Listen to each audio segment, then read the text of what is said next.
नमस्कार, आप देख रहे हैं हरियाणा न्यूज और आपके साथ मैं अनु चौधरी। और वक्त हो चला है सुपरफास्ट 100 का। आगामी टोक्यो पैरालंपिक खेलों के लिए प्रधानमंत्री मोदी ने पैरालंपिक खिलाड़ियों से बातचीत कर उनका मनोबल बढ़ाया।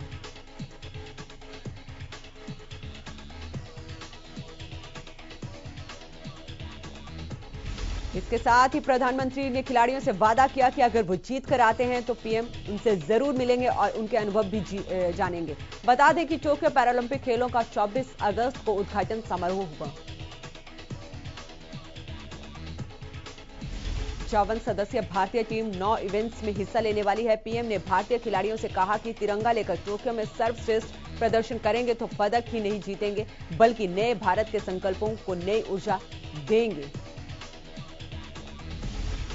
काबुल में भारतीय राजदूत और दूतावास के कर्मियों समेत 120 लोगों को लेकर भारतीय वायु सेना का विमान ग्लोब मास्टर प्लेन गाजियाबाद के हिंडन एयरबेस पहुंचा।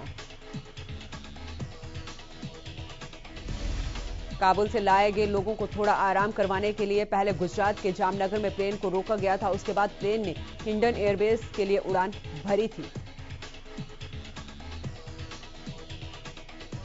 अधिकारी ने जानकारी देते हुए बताया कि उनका प्लेन करीब 11:15 बजे जामनगर में वायुसेना अड्डे पर उतरा और फिर वो ईंधन भराने के बाद हिंडन एयरबेस के लिए रवाना हो गया।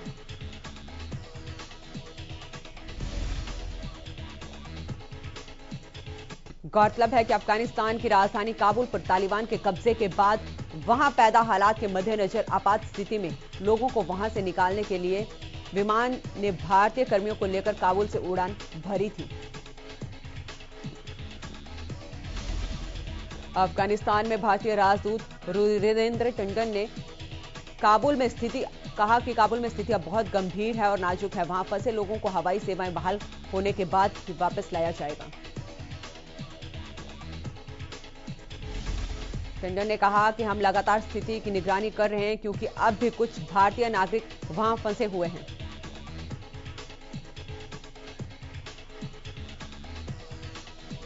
हरियाणा सरकार ने प्रदेश में अन्नपूर्णा उत्सव मनाने का फैसला किया है। सीएम मनोहर लाल ने ट्वीट कर बताया कि अन्नपूर्णा उत्सव को सफल बनाने के लिए प्रदेश में 18 और 19 अगस्त को करीब 68 लाख थैलों में गरीब परिवार को राशन वितरित किया जाएगा। 18 और 19 अगस्त को 10,000 राशन डिपो से 68 लाख थैलों में पात्र गरीब परिवारों को यह राशन वितरित किया जाएगा।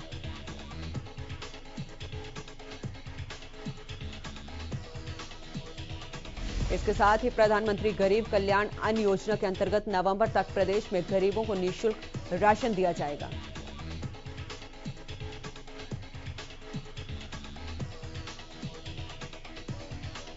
हरियाणा के नए डीजीपी पीके अग्रवाल ने मुख्यमंत्री मनोहर लाल से मुलाकात की। डीजीपी ने एक दिन पहले ही अपना पदभार संभाला है और पदभार संभालने के बाद ही सीएम से मुलाकात की। इस मौके पर सीएम ने डीजीपी को शुभकामनाएं दी। पूरे भारत में बीजेपी की जन आशीर्वाद यात्रा जारी है। इसी कड़ी में पर्यावरण मंत्री भूपेंद्र सिंह यादव की जन आशीर्वाद यात्रा मंगलवार सुबह रेवाड़ी पहुंची। दिल्ली जयपुर हाईवे पर कापड़ीवास चौक पर पहुंचे भूपेंद्र यादव का समर्थकों ने जोरदार स्वागत किया। इसके बाद भूपेंद्र यादव ने पूर्व विधायक को भगवा पटका पहनाकर सम्मानित किया। भूपेंद्र यादव ने कहा कि बीजेपी की जन आशीर्वाद यात्रा पूरे देश में जारी है। इसके जरिए बीजेपी जन जन तक पहुंचने की कोशिश में लगी हुई है। मौजूदा सरकार के कार्यकाल में देश का चौमुखी विकास हो रहा है। इधर इनेलो के प्रतिनिधि मंडल ने अभय चौटाला के नेतृत्व में राजभवन पहुंचकर राज्यपाल को पेपर लीक और महंगाई समेत कई मुद्दों पर ज्ञापन सौंपा। अभय चौटाला ने बताया कि उन्होंने राज्यपाल बंडारू दत्तात्रेय को 2015 से लेकर अभी तक जो 28 पेपर लीक हुए हैं उसकी जानकारी दी है। राज्यपाल को उन्होंने बताया कि जिन लोगों ने पेपर लीक कराए सरकार उन लोगों के खिलाफ कोई कार्रवाई नहीं कर रही है। वहीं उन्होंने नेता प्रतिपक्ष भूपेंद्र हुड्डा पर निशाना साधते हुए कहा कि हुड्डा ने जनहित के बजाय सिर्फ अपना फायदा होने वाले मुद्दों को उठाने का काम किया है। अभय चौटाला ने कहा कि प्रदेश में भ्रष्टाचार और कानून व्यवस्था का बुरा हाल है।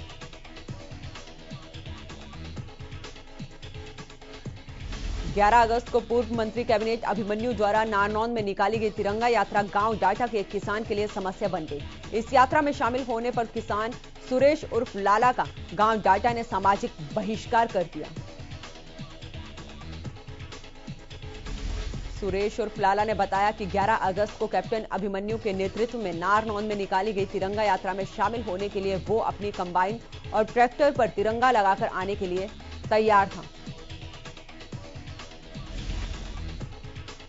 लेकिन गांव के कुछ लोगों ने उसको तिरंगा यात्रा में भाग ना लेने के लिए कहा। बावजूद इसके वो रैली में शामिल हुआ, लेकिन रैली से आने के बाद पता चला कि उसका सामाजिक बहिष्कार कर दिया गया है।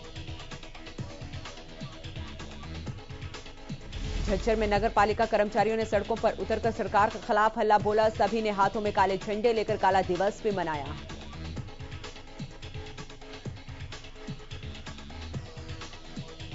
नगर पालिका के कर्मचारियों ने बताया कि सरकार ने हमारी मांगों को पूरा नहीं किया। कर्मचारियों ने बताया कि सरकार से 2020 में बातचीत भी हुई थी, उस दौरान मांगों को जल्द सुलझाने का वादा किया गया था,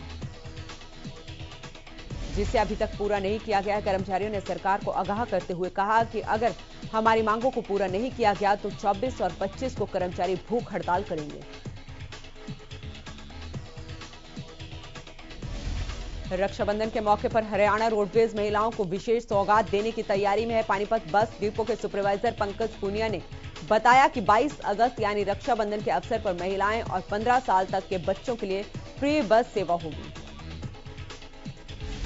ये सेवा 21 अगस्त को आधी रात से 22 अगस्त रात 12 बजे तक जारी रहेगी। ये फ्री बस सेवा हरियाणा, चंडीगढ़ और दिल्ली के लिए होगी। हालांकि सभी में यात्रियों को कोरोना के नियमों का पालना करने होंगे। इनका पालना ना करने पर कार्रवाई भी की जाएगी। उधर सिरसा रोडवेज डिपो के महाप्रबंधक ने बताया कि प्रदेश सरकार और रोडवेज विभाग ने इस बार भी महिलाओं के लिए 21 अगस्त को दोपहर 12 बजे से लेकर 22 अगस्त की रात 12 बजे बसों को फ्री चलाने का फैसला किया है। उन्होंने कहा महिलाओं के साथ 15 साल के बच्चे भी फ्री सफर करेंगे। वहीं रोडवेज विभाग की ओर से कर्मचारियों और अधिकारियों को उचित व्यवस्था बनाने के निर्देश भी दिए गए। डिपो महाप्रबंधक ने कहा कि सिरसा बस डिपो से 167 बसें चलती हैं, जो दिल्ली, चंडीगढ़ सहित कई रूटों पर चलती है, जिसमें 21-22 अगस्त को सिरसा की महिलाएं बसों में फ्री यात्रा कर सकेंगी। बहादुरगढ़ के बेटे विकास खत्री को सेना का प्रतिष्ठित शौर्य चक्र अवार्ड मिलने जा रहा है। स्वतंत्रता दिवस पर शौर्य चक्र अवार्ड की घोषणा होते ही परिवार, शहर और गांव में खुशी की लहर है। विकास की उपलब्धि से माता पिता बेहद खुश हैं।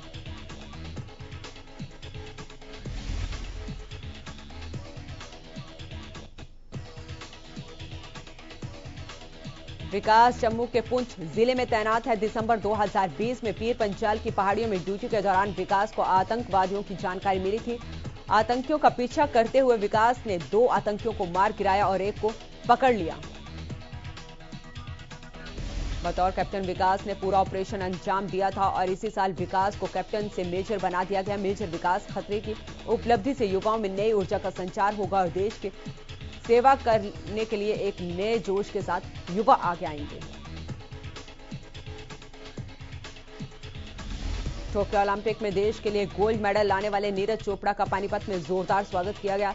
स्मारका पहुंचने पर लोगों ने नीरज चोपड़ा का फूल मालाओं से स्वागत किया। ढोल की थाप पर विजय जुलूस भी निकाला। इस दौरान नीरज चोपड़ा ने कहा कि देश के लिए गोल्ड जीतने के बाद घर पहुंचना उनके लिए काफी सुकून दे रहा है। नीरज चोपड़ा ने कहा कि मेरी मेहनत ही मेरी सफलता की कुंजी है। उन्होंने कहा कि ओलंपिक जैसे बड़े आयोजन में देश के लिए गोल्ड मेडल लाना उनके लिए गर्व की बात है।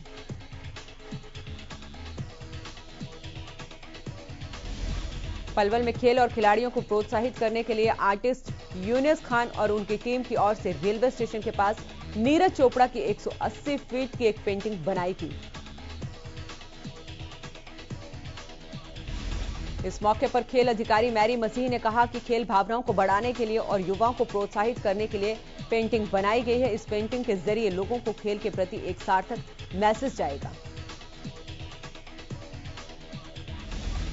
जिससे युवा खेलों के प्रति अपना समर्पण दर्ज करेंगे और जिस तरीके से नीरज चोपड़ा देश के लिए गोल्ड मेडल लेकर आए हैं, उसी तरीके से आने वाले समय में पलवल के खिलाड़ी भी कड़ी मेहनत कर ये मुकाम हासिल कर सकते हैं। झज्जर के आरा स्टेडियम में खेलो हरियाणा का ट्रायल लिया गया, जिसमें 18 से कम उम्र के खिलाड़ियों ने ट्रायल में भाग लिया। ट्रायल के बाद जिला स्तर पर अलग अलग खेलों की टीमें बनाई जाएंगी। वहीं टीमें खेलो हरियाणा में हिस्सा लेंगी। जिला खेल अधिकारी ने बताया कि कुछ खेलों का ट्रायल लिया जा चुका है और कुछ खेलों का ट्रायल लेना भी बाकी है। खेलो हरियाणा का जिला स्तरीय ट्रायल में 20 खेलों को शामिल किया गया है। खेल अधिकारी के मुताबिक ओलंपिक के बाद बच्चों में खेलों के प्रति उत्साह देखने को मिला। बच्चों के मन में भी देश के लिए मेडल लाने की भावनाएं उजागर हुई हैं। खेलो हरियाणा के बाद फरवरी में खेलो इंडिया का आयोजन किया जाएगा, जिसमें जो बच्चे खेलो हरियाणा से जीतेंगे उन्हें भाग लेने का अवसर मिलेगा।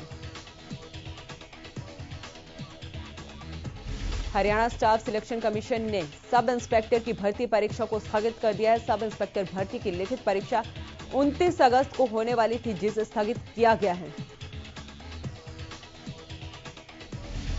दरअसल 29 अगस्त को ही भारतीय वायुसेना की परीक्षा भी होनी है। इसी के चलते कमीशन की परीक्षा को स्थगित किया गया।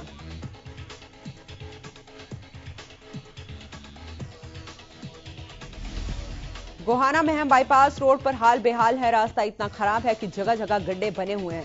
सड़क से लोगों का गुजरना तो मुहाल है, पर कभी यहां पर टूटी हुई सड़क हादसे का वजह भी बन सकती है। स्थानीय लोगों की शिकायत है कि कई बार जानकारी देने के बाद भी समस्या का समाधान नहीं किया गया। टूटे रोड के चलते रास्तों में बेहताशा धूल भी उड़ती हुई आने जाने वालों की आंखों में जाती है।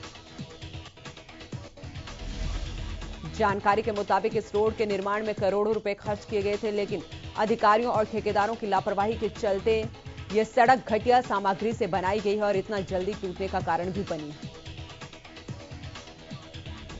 सोनीपत के मूर्थल गांव में राजकीय स्कूल और कॉलेज के सामने कीचड़ के साथ साथ गंदा पानी भरा हुआ है, जिससे स्कूल और कॉलेज आने वाली छात्राओं को परेशानियों का सामना करना पड़ रहा है।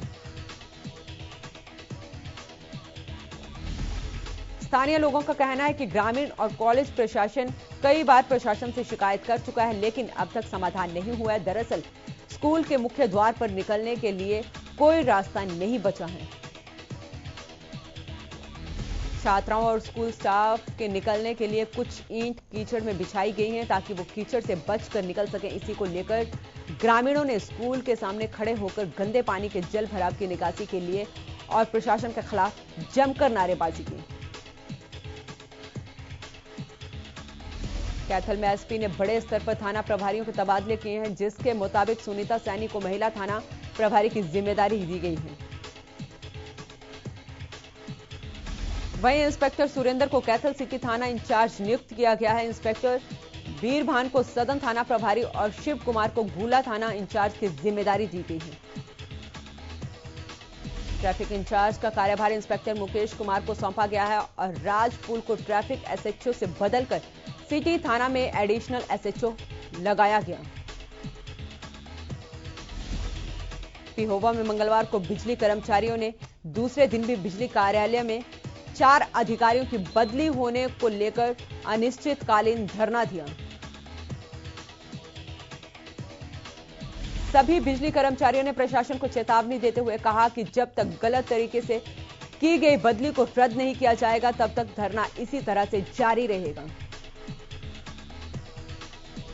बिजली कर्मचारी यूनियन के ब्लॉक सचिव ने कहा कि बीते दिनों चीफ इंजीनियर के द्वारा पिहोवा के 4 बिजली कर्मचारियों की गलत तरीके से बदली कर दी गई थी, जिसका सभी बिजली कर्मचारियों ने विरोध भी किया था।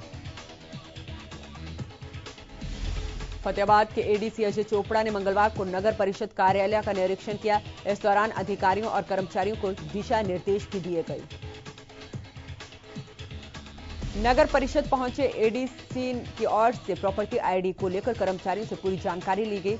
एडीसी ने आदेश दिए कि प्रॉपर्टी आईडी का काम है पहली मंजिल के बजाय नीचे शिफ्ट कर दिया जाए, ताकि बुजुर्ग सीढ़ियां चढ़ने की परेशानी से बच सकें।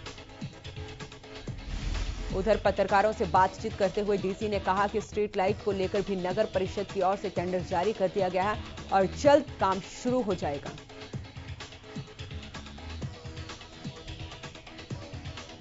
अंबाला रोडवेज डिपो में हरियाणा रोडवेज जागृति मंच के पदाधिकारियों की ओर से बैठक का आयोजन किया गया। इस दौरान जागृति मंच के पदाधिकारियों की घोषणा की गई। जागृति मंच के महासचिव सुरेंद्र कुमार ने बताया कि ड्राइवरों और कॉन्ट्रैक्टरों की परेशानी को सरकार तक पहुंचाने के लिए पदाधिकारियों की नियुक्ति की गई।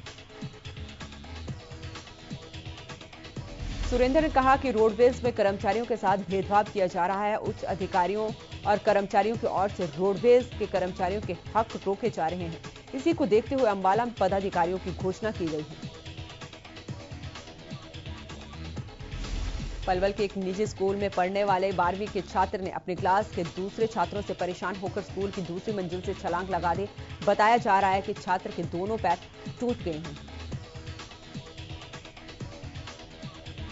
छात्र ने बताया कि उसकी क्लास के छात्र उस पर भद्दे कमेंट कर उसे परेशान करते थे। छात्र ने कई बार टीचर्स और प्रिंसिपल से भी शिकायत की थी, लेकिन उन लोगों के खिलाफ किसी तरह की कोई कार्रवाई नहीं हुई, जिससे परेशान होकर उसने ये कदम उठाया।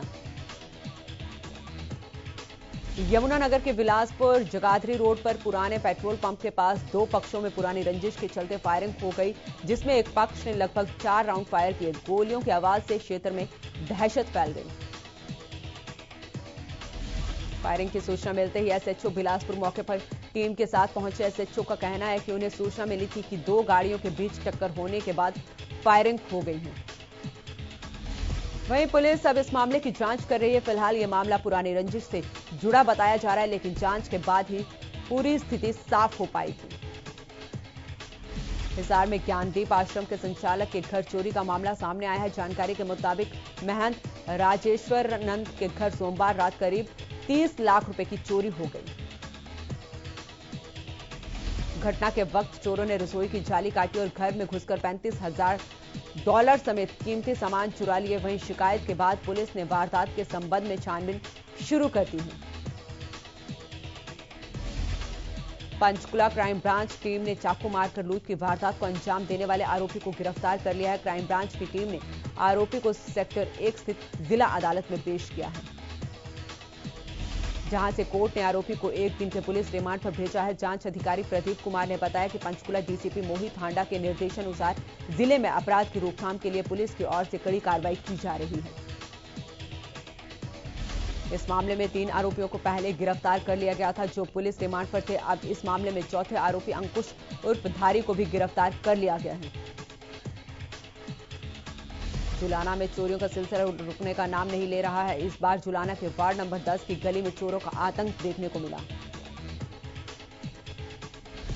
जहां चोर घर के बाहर खड़ी कार के 2 टायर और रिम चोरी करके ले गए। मालिक ने चोरी की सूचना पुलिस को दी। यमुनानगर में एक कलयुगी मां ने अपने नवजात बच्चे को मरने के लिए झाड़ियों में फेंक दिया। पूरे मामले को लेकर आंगनवाड़ी वर्कर रेखा रानी ने पुलिस को जानकारी देते हुए बताया कि ये बच्ची झाड़ियों में थी, जिसे कुत्ते खा रहे थे। पुलिस ने मामला दर्ज करने के बाद आसपास के लोगों से पूछताछ की, लेकिन अभी तक कोई सुराग नहीं मिला है। फिलहाल पुलिस मामले की जांच कर रही है। करनाल में एक वकील ने अपने ही चैम्बर में खुद को गोली मार ली। मृतक विजय की पहचान विजय कुमार चोपड़ा के रूप में हुई है, जो लंबे समय से प्रैक्टिस कर रहा था। बताया जा रहा है कि उन्होंने अपनी रिवॉल्वर से खुद को गोली मारी है। दूसरे वकीलों ने मामले की सूचना पुलिस को दी। जब पुलिस ने चैम्बर में जाकर देखा तो शव के पास रिवॉल्वर और गोली के खोल मिले। वकीलों का कहना है कि विजय व्यवहार में काफी सही थे, काम की भी कोई कमी नहीं थी, आर्थिक हालात भी ठीक थे। हालांकि पुलिस का कहना है कि परिवार ने पूछताछ में बताया कि वे मानसिक तौर पर परेशान चल रहे थे। झज्जर के भगत सिंह चौक के पास एक घर में यूपी के प्रवासी मजदूर ने खुदकुशी कर ली है। बताया जा रहा है कि पिछले 20 सालों से प्रवासी मजदूर का पूरा परिवार किराए के मकान में रह रहा था, लेकिन कल देर रात नितिन नामक प्रवासी मजदूर ने फांसी लगाकर अपनी जान दे दी है, जिसके बाद उसके परिजनों ने पुलिस को सूचना दी। जांच अधिकारी के मुताबिक मौत के कारणों का अभी खुलासा नहीं हो पाया है।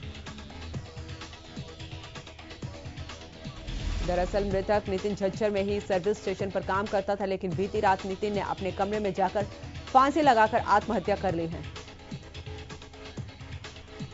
नांगल चौधरी के अरावली के पहाड़ियों में तेंदुए का शव मिलने से इलाके में दहशत का माहौल बना हुआ है। दरअसल शाम को एक चरवाहे ने तेंदुओं का शव देखा, जिसकी सूचना गांव वालों को दी गई।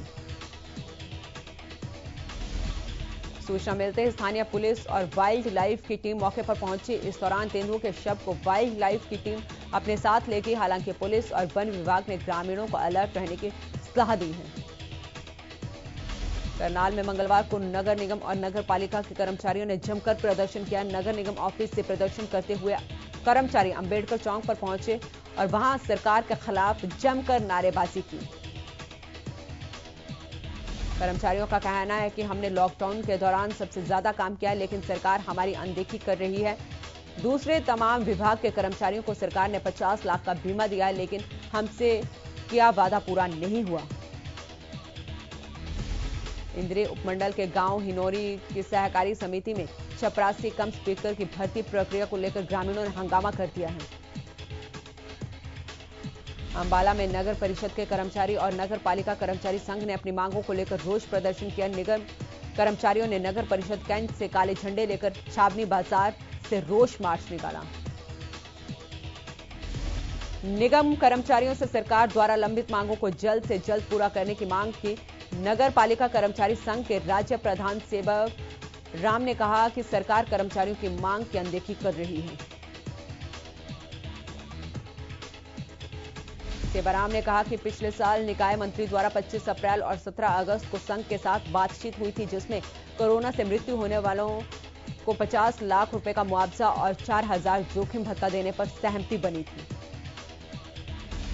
भारी संख्या में 4 गांव के ग्रामीण सहकारी समिति पर इकट्ठा हुए बढ़ते हंगामे को देखकर सहकारी समिति के अधिकारियों ने पुलिस को सूचना दी। इंदिरा का थाने प्रभारी दल बल के साथ मौके पर पहुंचे और ग्रामीणों को शांत करवाया। फतेहाबाद में एक रजाई की दुकान में भीषण आग लगने से लाखों का नुकसान हो गया। ये आग शॉर्ट सर्किट से बताई जा रही है, जिससे आसपास की सभी दुकानदारों में हड़कंप मच गया। आग इतनी बेकाबू थी कि इसे बुझाते वक्त दुकानदार भी आग की चपेट में आ गए। जब तक आग पर काबू पाते तब तक दुकानदार झुलस चुका था। डिजिटल वक्त में अब राखियां भी डिजिटल हो गई हैं। फरीदाबाद के बाजारों में ऐसी राखियां आ गई हैं जो पूरी तरह से डिजिटल हैं। इन राखियों में एक तरह का QR कोड भी है। QR कोड को स्कैन करने पर एक तरफ जहां आपको गाना सुनाई देगा, तो वहीं दूसरे प्रकार के राखियों में गाने की आवाज के साथ साथ वीडियो भी दिखाई देगी। टीम इंडिया ने इंग्लैंड को टेस्ट सीरीज के दूसरे मैच में 151 रनों से हरा दिया है। टीम इंडिया मैच के 5वें दिन इंग्लैंड पर भारी पड़ी और 5 मैचों की सीरीज में 1-0 की बढ़त बना ली है। टीम इंडिया ने इंग्लैंड को 272 रनों का टारगेट दिया था। इंग्लैंड की पूरी टीम 120 रनों पर सिमट गई। टीम इंडिया की लॉर्ड्स में यह तीसरी जीत है। उसे 7 साल बाद यहां पर जीत हासिल हुई है। इससे पहले 2014 के दौरे में इंग्लैंड को मात दी थी। भारत को लॉर्ड्स में पहली जीत साल 1986 में मिली थी। बता दें कि नॉटिंघम में खेला गया पहला टेस्ट मैच ड्रॉ हो गया था और अब इसके साथ ही 5 टेस्ट मैच की सीरीज में भारत 1-0 से आ गया। दूसरी पारी के दौरान भारतीय गेंदबाजों ने शानदार प्रदर्शन किया। तो फिलहाल के लिए इस बुलेटिन में इतना ही। आप देखते रहिए हरियाणा न्यूज।